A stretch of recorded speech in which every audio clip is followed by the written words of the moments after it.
2021년 3월 9일 화요일 새벽기도회입니다. 요한복음 16장 1절에서 6절 말씀 가지고 미리 알고 대비하라 라는 제목으로 함께 하나님의 말씀을 나누겠습니다.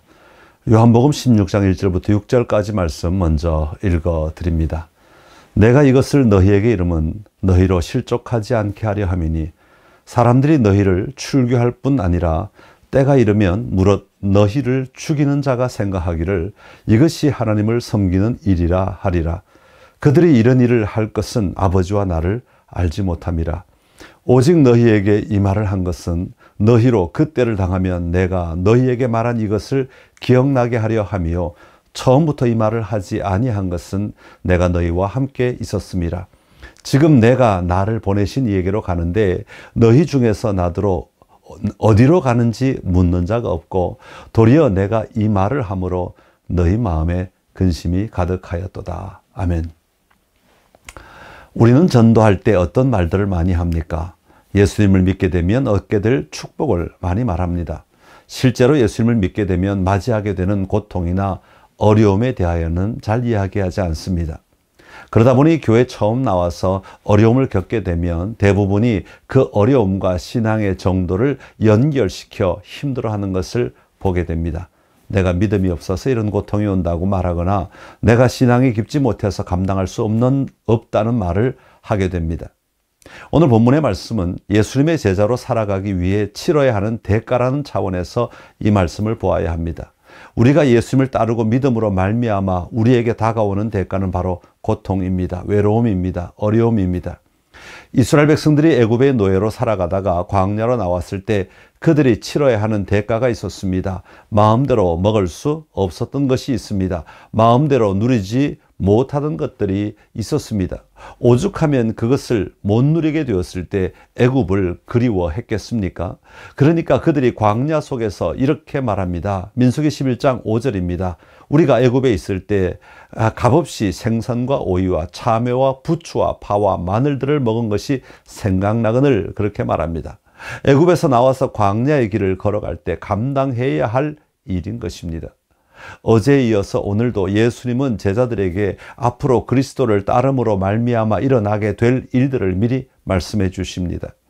예수님께서 이렇게 미리 말씀해 주시는 것은 제자들이 무장하도록 하기 위함입니다. 갑자기 당하는 고통이 아니라 마땅히 당해야 하는 고통이기에 미리 준비하여 이겨낼 수 있도록 하기 위함입니다. 예수님께서는 사람들이 예수님을 믿는다는 것, 하나님 나라를 소유한다는 것, 하나님의 백성이 된다는 것의 의미가 무엇인지를 산상수훈에서 이미 밝히고 있습니다. 마태복음 5장 10절에서 12절에 보면 의를 위하여 박해를 받은 자는 복이 있나니 천국이 그들의 것임이라. 나로 말미암아 너희를 욕하고 박해하고 거짓으로 너희를 거슬러 모든 악한 말을 할 때에는 너희에게 복이 있나니 기뻐하고 즐거워하라. 하늘에서 너희의 상이 큼이라. 너희 전에 있던 선지자들도 이같이 박해를 하였느니라. 그렇게 말씀하십니다. 예수님만 그렇게 말씀하신 것이 아닙니다. 사도들도 이런 핍박이나 고난에 대하여 확실한 태도를 가지고 있었습니다. 그랬기에 그들의 어려운 여정을 감당해낼 힘이 그들 안에 있었던 것입니다. 사도 바울은 디모데에게 이렇게 말합니다. 디모데후서 3장 12절입니다. 무릇 그리스도 예수 안에서 경건하게 살고자 하는 자는 박해를 받으리라.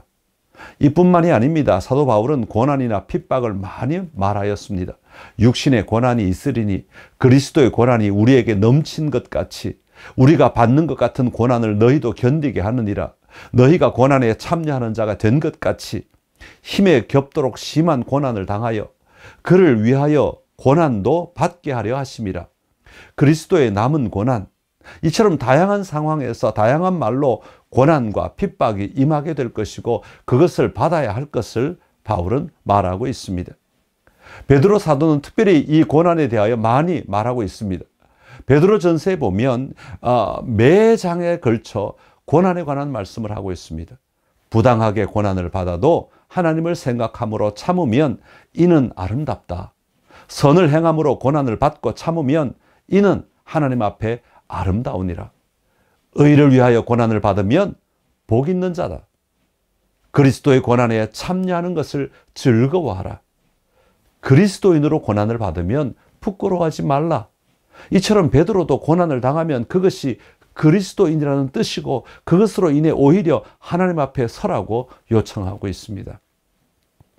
그렇다면 오늘 본문에서 예수님은 왜 이런 고난이나 박해, 어려움에 대해서 말씀하고 계시겠습니까? 예수님께서 이 말씀을 하시는 데는 이유가 있습니다. 오늘 본문이 그것을 설명하고 있습니다. 첫 번째는 1절입니다. 내가 너희에게 이것을 이름은 너희로 실족하지 않게 하려 함이라고 하였습니다. 실족한다는 말은 넘어진다는 말입니다.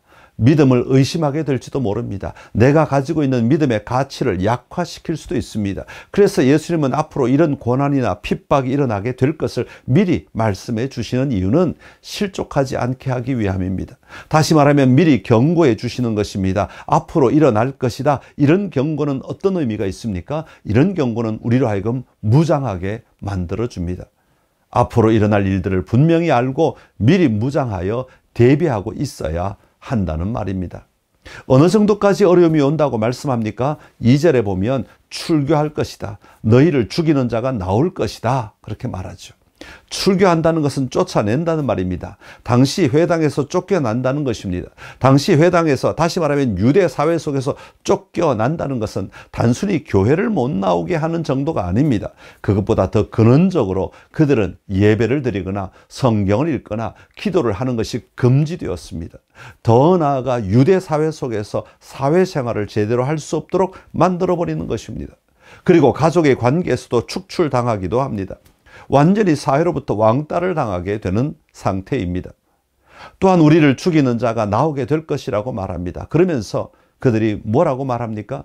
이것이 바로 하나님을 위한 것이라고 말합니다. 사실 예수님이 부활하신 이후에 사도들이 복음을 전할 때 얼마나 많은 사람들이 죽었는지 모릅니다. 핍박을 당하며 죽었습니다. 초대교회뿐만이 아닙니다. 역사적으로 수많은 사람이 예수님을 믿음으로 말미암아 죽었는지 모릅니다. 지금 북한에서, 중국에서도 수많은 그리스도인들이 죽습니다. 그런데 이것이 종교적인 이유로, 다시 말하면 같은 기독교라고 말하는 사람들 안에서 이런 일이 일어난다면 얼마나 안타까운 일이겠습니까?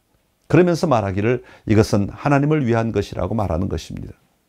두 번째는 3절에서 그들이 이런 일을 할 것은 아버지와 나를 알지 못함이라고 말합니다.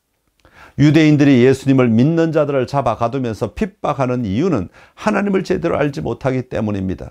물론 그들은 예수님이 어떤 분이신지를 알지 못했습니다. 예수님도 모르고 하나님도 알지 못한 것입니다. 하나님 아버지께서 왜 예수님을 보내셨는지를 모릅니다. 하나님 아버지와 예수님과의 관계를 모릅니다. 하나님 아버지의 사랑이 어떻게 표현되는지를 알지 못한 것입니다. 세 번째는 4절에서 오직 너희에게 이 말을 한 것은 너희로 그때를 당하면 내가 너희에게 말한 이것을 기억나게 하려 함이라고 하였습니다.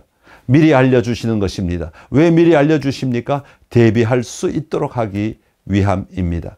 낙심하지 아니하고 절망하지 아니하는 것입니다. 그것을 감당할 마음을 준비시키는 것이죠. 그것에 대한 지식을 가지도록 하시는 것입니다. 그러면 왜 제자들을 부르실 때 처음에 말씀하지 않으셨습니까? 지금은 예수님이 그들과 함께 있기 때문입니다. 사랑하는 성도 여러분, 우리가 예수 그리스도를 믿음으로 말미암아 우리에게는 세상이 갖지 못한 엄청난 기쁨을 얻게 됩니다. 유익을 얻게 된다는 말입니다. 그러나 동시에 세상으로 인해 고난과 핍박이 일어날 것입니다. 왜냐하면 그들은 예수님을 모르기 때문입니다. 그러게 우리는 예수님을 믿음으로 말미암아 일어나게 될 일들에 대하여 분명히 인식하고 있어야 합니다. 그것을 알고 있을 뿐만 아니라 무장해야 합니다. 그래야 그런 일이 일어날 때 감당할 힘이 있기 때문입니다. 오늘 우리 환경 속에서 그런 경험을 하고 있다면 하나님의 지혜를 구하며 잘 이겨내는 삶이 되어야 합니다. 여러분의 삶 속에서 하나님의 놀라운 은혜가 함께 하시기를 간절히 기원합니다.